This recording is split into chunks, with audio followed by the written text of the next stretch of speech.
Ինչ է նշանակում խիղճը։ Խիղճը մարդու ներքին բարոյական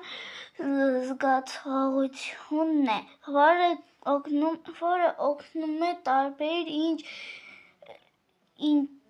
ինչը է ճիշտ, ինչն է սխալ, այն կարծես ներքին ձայնն է, որը հուշում է ինչպես վարվել ճիշտ ձևով, անհանգստություն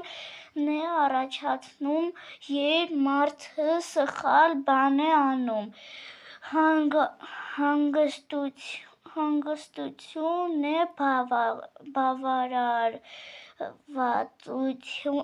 բավարարվածություն է տալիս, երբ մարդը ճիշտ է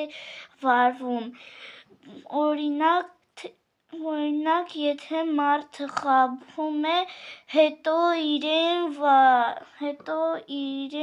վատ է զգում, դա խղճի արձագանք է, իսկ եթե օգնում է մեկին և իրեն լավ է զգում,